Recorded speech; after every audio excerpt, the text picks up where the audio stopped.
Hi friends, இன்னைக்கு inflation அப்படின்ற ஆங்கில வார்த்தைக்கு தமிழில் என்ன அர்த்தம் பார்க்கலாம். இன்ஃப்ளேஷன் இந்த வார்த்தைக்கு தமிழில் என்ன சொல்லுவாங்கன்னா பணவீக்கம், விலை உயர்வு, முழுதும். ஒரு தடவை ஸ்ரீலங்காவில் எல்லா பொருட்களோட விலையும் ரொம்ப மிகுந்து காணப்பட்டுச்சு இல்லையா? அந்த மாதிரி சுச்சுவேஷனை ஆங்கிலத்தில் இன்ஃப்ளேஷன் அப்படின்னு சொல்லுவாங்க. இன்னும் நல்லா புரியறதுக்கு 2 எக்ஸாம்பிள் சொல்கிறேன். First example, The government is trying to control inflation by adjusting interest rates. The government is trying to control inflation by adjusting interest rates. வட்டி வீதங்களை சரி செய்து அரசாங்கம் பணவீக்கத்தை கட்டுப்படுத்த முயல்கிறது. Second example, inflation has a significant impact on the purchasing power of consumers.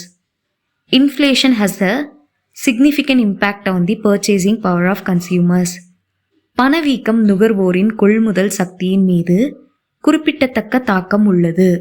இன்னொரு வீடியோவில் வேறொரு ஆங்கில வார்த்தைக்கு தமிழில் என்ன அர்த்தம் பார்க்கலாம். அது வரைக்கும் பை.